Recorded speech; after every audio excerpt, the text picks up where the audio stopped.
Ben & Jerry's produces close to 1 million pints of ice cream each and every single day. This is sufficient to fill more than 15 swimming pools that are the size of the Olympic Games. Big pieces and creamy swirls are packed into these renowned flavors, which are loved in more than 35 countries across the world. Are you curious about the process by which this velvety enchantment is created? Let's take a look at what goes into each scoop by making our way behind the scenes. The events of the story start in Merrick, New York, which is located on the South Shore of Long Island, where Ben Cohen and Jerry Greenfield spent their childhood. They were the slowest and fattest youngsters on the track when they first met in 1963, when they were both enrolled in junior high gym class. According to the history of the firm, they were that way. The fact that they were both struggling to keep up led to the formation of a relationship between them, which would eventually lead to something far more substantial. Ben and Jerry continued their lives apart after they graduated from high school. Jerry attended Oberlin College with the intention of pursuing a pre-medical degree, but after being turned down by each and every medical school to which he applied, he found himself at a crossroads. Ben, on the other hand, attended Colgate University for a short period of time before dropping out during his sophomore year in order to pursue a career, namely in ceramics. As a result of the failure of his pottery business to gain traction, he took on a number of odd jobs in order to make ends meet. In the year 1977, the two buddies got back together and made the decision to launch a business together. The first idea they had? Burlington, Vermont is home to a little bagel shop. However, the equipment required to make bagels was completely out of their price range. So they decided to switch gears and enroll in a Penn State ice cream making class for only $5. They were able to transform a rundown gas station into their first ice cream shop by scraping together $122,000, which included a bank loan of $4,000. They did this with a lot of determination and newfound talents, and the company opened its doors for business in May of 1978. An interesting detail is that Ben suffers from anosmia, a disorder that impairs his ability to smell and taste. In order to ensure that Ben could continue to take pleasure in their creations, Jerry became the master of flavor design by incorporating large pieces and swirls into each flavor. Ben and Jerry's became known for their stuffed form of ice cream confections. The first year was a success, and by 1979, they had established themselves as a pioneer by launching the very first Free Cone Day, a practice that continues to this day as a way to express gratitude to their community. Ben and Jerry's began as a humble shop, but it swiftly expanded and became a well-known brand in the ice cream industry all over the world. Now, let's have a look at the process by which each and every pint of Ben & Jerry's is made. Everything starts with the highest quality ingredients, which are obtained from reliable vendors located all over the world. But who is the true star? The St. Albans Cooperative Creamery is responsible for providing fresh milk that comes from local farms in Vermont. There is no need for the milk to go very far. It is promptly transported to the facility, where it is kept in enormous silos that hold 6,000 gallons of milk in order to maintain its freshness and readiness. As soon as the milk is brought inside the factory, it is combined with cream and sugar in a massive mixing tank, which results in the formation of the foundation for each flavor. However, Ben & Jerry's is not only concerned with dairy products. In order to obtain high-quality ingredients, the company collaborates with more than 250 farms located all over the world. For instance, they obtain vanilla beans directly from small farmers in Madagascar and cocoa from West Africa, so ensuring that they are paid fairly and that they source their products in an ethical manner. The brownies in popular recipes, such as chocolate fudge brownie, each have their own unique history. In New York, they are prepared by Grayston Bakery, which is a site that provides employment opportunities to people who have had difficulty finding work, giving each pint a sense of purpose. Starting with fresh milk and cream sourced from farms in Vermont, the journey of a pint begins with the Caring Dairy Initiative, which is supported by the firm. Cows are treated in a humane manner, and sustainable farming methods are implemented as a result of this initiative. After the milk has been delivered, it is subjected to stringent quality inspections before being placed in enormous silos made of stainless steel. These silos ensure that the milk remains cool and fresh until the subsequent stage. The milk is then sent to the mix tank, which is where the actual magic of making ice cream takes place. In this stage, it is mixed with cream, sugar, and occasionally egg yolks, depending on the flavor. To produce a base that is both smooth and rich, these components are metered out with great care.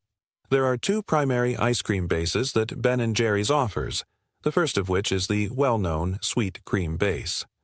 The majority of Ben & Jerry's most famous flavors, such as vanilla, fish food, and half-baked, begin with a base of sweet cream to create their flavors. When it comes to chocolate tastes, such as chocolate therapy, they begin with a chocolate foundation and then add cocoa powder to provide that intense and decadent chocolate flavor. Churning in the mix tank plays a significant part in this situation. It ensures that everything is in motion at all times, which is what gives the ice cream its velvety texture. Fans will adore the fact that each and every scoop has a flavor that is well-balanced and velvety. Pasteurization is the next step to take once the base has been prepared. Once the mixture is poured into the pasteurizer, it is subjected to rapid heating in order to eliminate any potentially hazardous germs. It is essential to complete this process in order to ensure that the ice cream is safe to consume while maintaining its quality.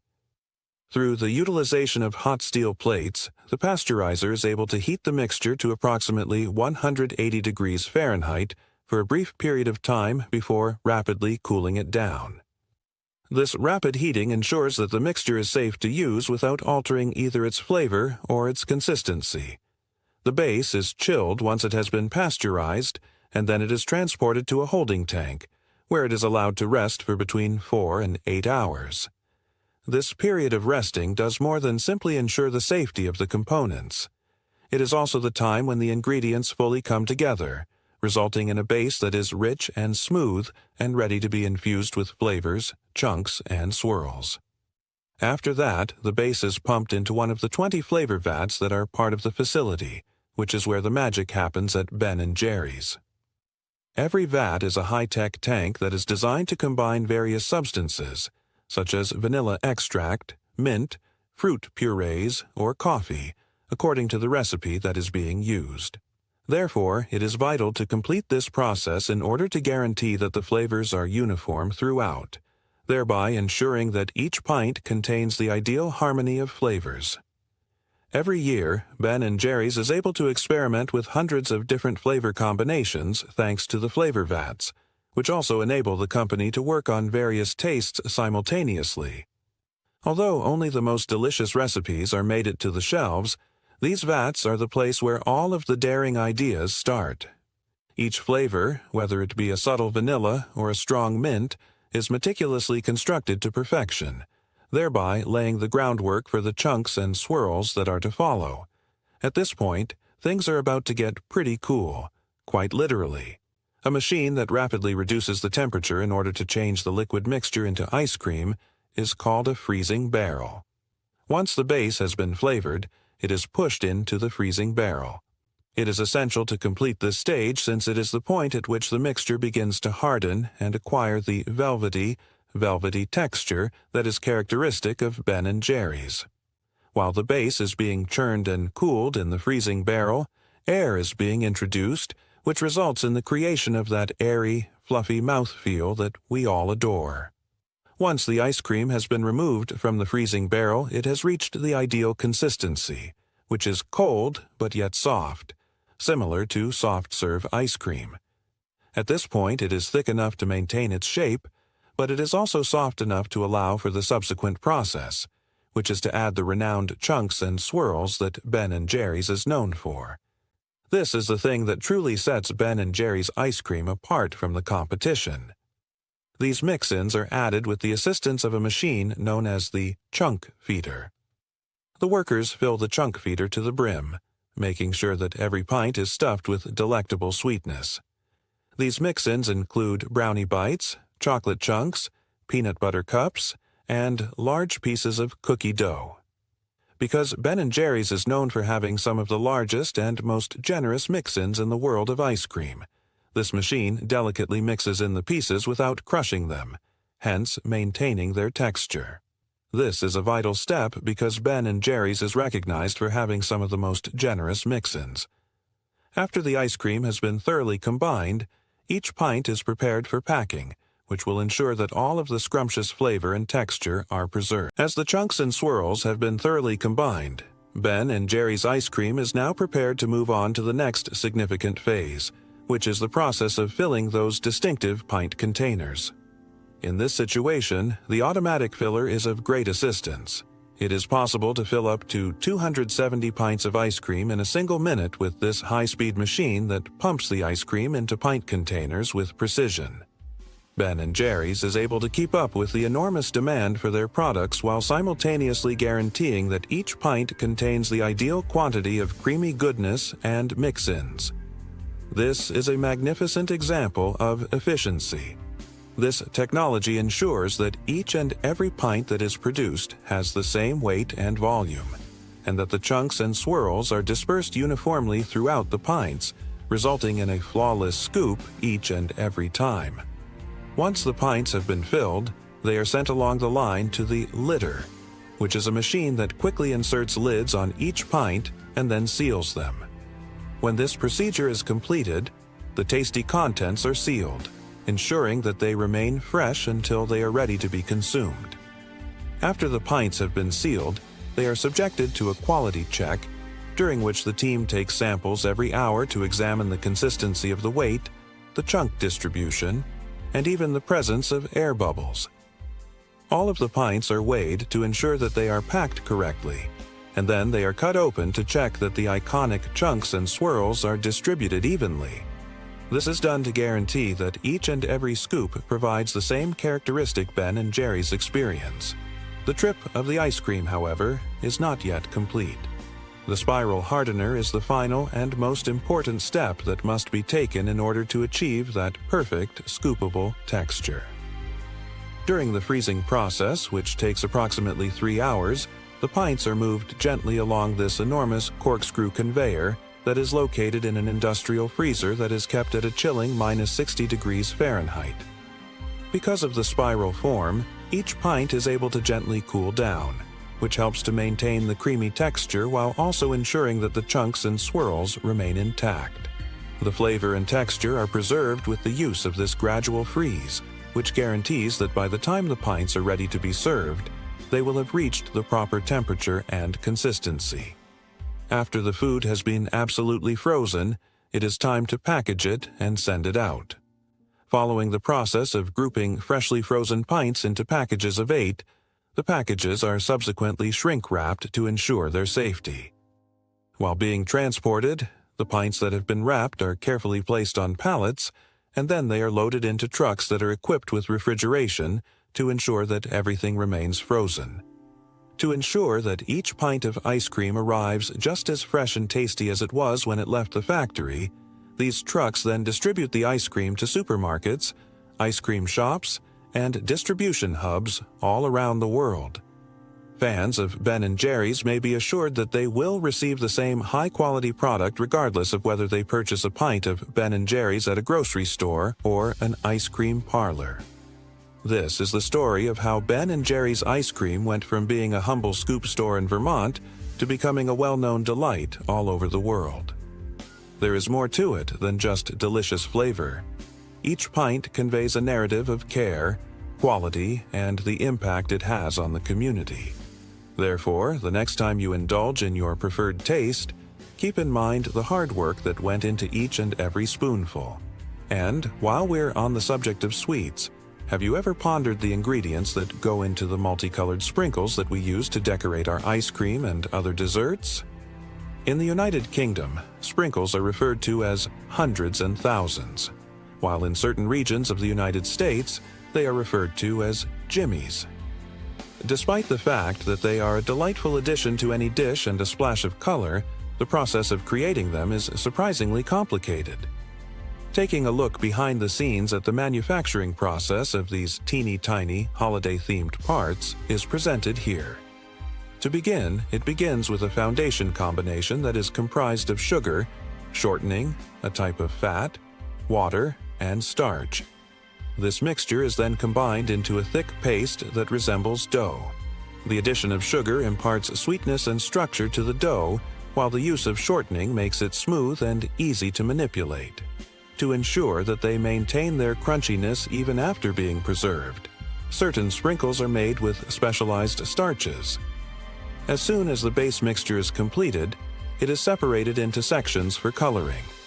Food coloring of the highest quality is used to color each individual portion, typically in vivid colors such as red, yellow, green, blue, purple, and even orange shades. The importance of this procedure lies in the fact that it guarantees that the colors will not become less bright over time. Sprinklings were traditionally colored with natural colors derived from beet juice or turmeric. But in order to achieve a more uniform appearance, the majority of factories now employ artificial colors that are safe for consumption. What is the end result? Sprinkles that are colorful and eye-catching, and they may make any dessert more enjoyable. Immediately after the dough has been colored and prepared, it is time to begin the process of extrusion. During this process, the dough is pushed through a series of little nozzles, which then shape it into strands that resemble spaghetti and are the traditional form of sprinkles. What determines the thickness of the sprinkle is the size of the nozzle, with narrow nozzles being used for typical jimmies and other molds being used for alternative sprinkle designs. In order to guarantee that each sprinkle is of the same size and shape, these extrusion machines achieve a high rate of speed while simultaneously processing big quantities. Consider it similar to the process of creating pasta, only that this dough is not intended for a bowl of spaghetti, but rather for your preferred sweet delicacies. After being extruded, the strands of dough are transferred onto a conveyor belt, where they are cut into bits that are as small as sprinkles by blades that are moving at a high speed. Cutting too quickly might cause the dough to dry up, and cutting unevenly can be detrimental to the overall appearance of the finished product. It is possible for factories to generate up to 100,000 sprinkles each minute, which is sufficient to satisfy the demand for these vibrant sweets all over the world. When the sprinkles have been diced, they are still soft, and they need to be dried before they can attain the distinctive, crunchy texture. The process of drying them can take up to 8 hours, during which time they are placed in vast drying chambers where heated air is circulated over them under precisely controlled settings. This step is essential in order to prevent the sprinkles from becoming sticky or clumping together while they are being packaged. The ultimate result is that they are completely dry, maintaining their shape and having a crunch. Certain sprinkles are also subjected to a polishing process, which results in the addition of a distinctively shining finish. During this stage, a small layer of sugar or glaze is applied to the sprinkles, and they are allowed to gently tumble together in huge containers. The sprinkles are spun until each individual piece is coated equally, which gives them a shiny appearance and adds a touch of sweetness to the finished product. The sprinkles are protected from moisture when this polish is applied to desserts that are moist, such as ice cream, which helps them to remain firm. Each and every batch of sprinkles is subjected to quality control inspections before being packaged. Specialized testing ensure that the color will not leak when the sprinkles come into contact with frostings or ice cream, while automated equipment scrutinize the sprinkles for flaws in color, size, and shape. Sprinkles are packaged in small jars or containers for retail sale, while bulk buyers such as bakeries receive bigger bags that are resistant to moisture. This makes it possible to maintain the sprinkles' crispiness and freshness. Sprinkles may be traced back to France in the 18th century, when confectioners began placing little sugar decorations on pastries to add color and texture. This is where sprinkles got their start. During the middle of the 20th century, sprinkles were increasingly popular as a topping in the United States, particularly for ice cream confections. There is a widespread belief that the name Jimmy's, which is commonly used in the Northeast, originated in the 1930s. Although the origin of the name is still up for question, There are those who claim it was named after the confectionery brand known as Just Born. It used to be that sprinkles were an uncommon pleasure, but now they are a common ingredient in desserts. Sprinkles are currently manufactured in factories that produce them in a spectrum of colors, shapes, and sizes, ready to provide a magical touch to any dessert. They are consumed in a variety of distinctive ways all over the world, such as in the Netherlands, where chocolate sprinkles, also known as hagelslag, are often used as a topping on toast during breakfast. More than just a brilliant green tea, matcha is a symbol of Japanese culture with origins that run deep into Zen Buddhism. Matcha is a tea that is known for its vibrant green color. Matcha was consumed by Zen monks during meditation in order to improve their ability to concentrate, while samurai soldiers drank it before battle in order to help them stay focused. The Chinese Zen monk Aisai was the one who brought matcha to Japan in the 12th century. Matcha was brought to Japan by China. The cultivation and preparation of matcha was mastered by the Japanese over the course of time, which resulted in the creation of the well-known Japanese tea ceremony, which is a ritual that honors the art of creating matcha and enjoying it. In modern times, matcha is cherished all over the world not just for the cultural significance it holds, but also for the distinctive flavor it possesses and the health benefits it offers. However, what is it about matcha that makes it so unique, and how is it made? In the middle of April, shading marks the beginning of the journey to matcha. During the growth of new branches, tea farmers cover the plants with straw mats or black sheets to minimize the amount of sunlight that reaches the plants. After going through this shading process, the leaves are able to create more chlorophyll, which is responsible for matcha's vibrant green color and increases the amount of nutrients it contains. One of the compounds that contributes to the smooth, umami-rich flavor of matcha, as well as its relaxing properties, is L-theanine, which is increased through shading.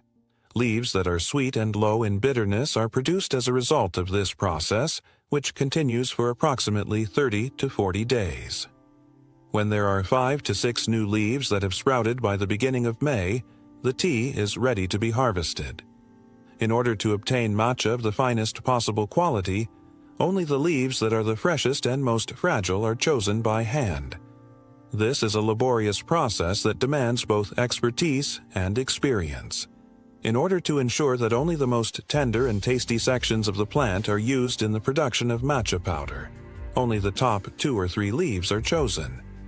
After that, the leaves are steamed for a short period of time, anywhere from 10 to 20 seconds, in order to preserve their green color and vibrant flavor.